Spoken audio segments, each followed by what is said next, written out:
বলা হচ্ছে ব্রহ্মবস্তু এক, এই ব্রহ্ম বা সর্বোচ্চ ঈশ্বর তিনি এক, তাকে ভিন্ন নামে আমরা ডাকি। একং সৎ বিপ্রা বহুধা বদন্তি, একং সৎ বিপ্রা বহুধা বদন্তি। সত্য বা ব্রহ্মবস্তু একই, দুই নয়, তিন নয়, চার নয়, বহু নয়, এক। বিপ্রা মানে যারা জ্ঞানী, যারা সেই সত্যকে উপলব্ধি করেছেন, তারা বহুধা বদন্তি।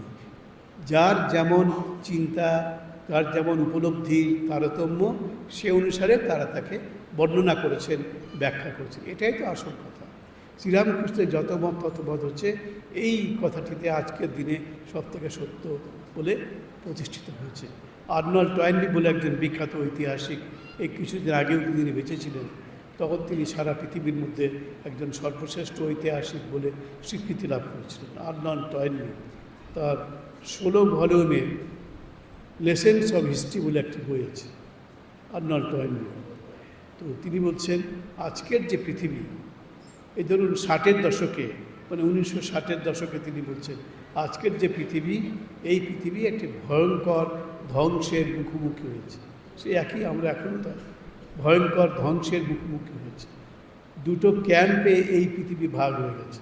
তখনকার দিনে ওই গত শতাব্দীর 60-এর দশকে, 70-এর দশকে দুটো মহাশক্তিশালী রাষ্ট্র পৃথিবীতে রাজত্ব করছিল।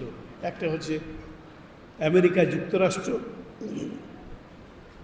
আর একটা যে সোভিয়েত ল্যান্ড, সোভিয়েত দেশ। সোভিয়েত দেশ যখন অনেকগুলি রাষ্ট্রকে নিয়ে একটা বডি তৈরি করেছিল, সোভিয়েত দেশ।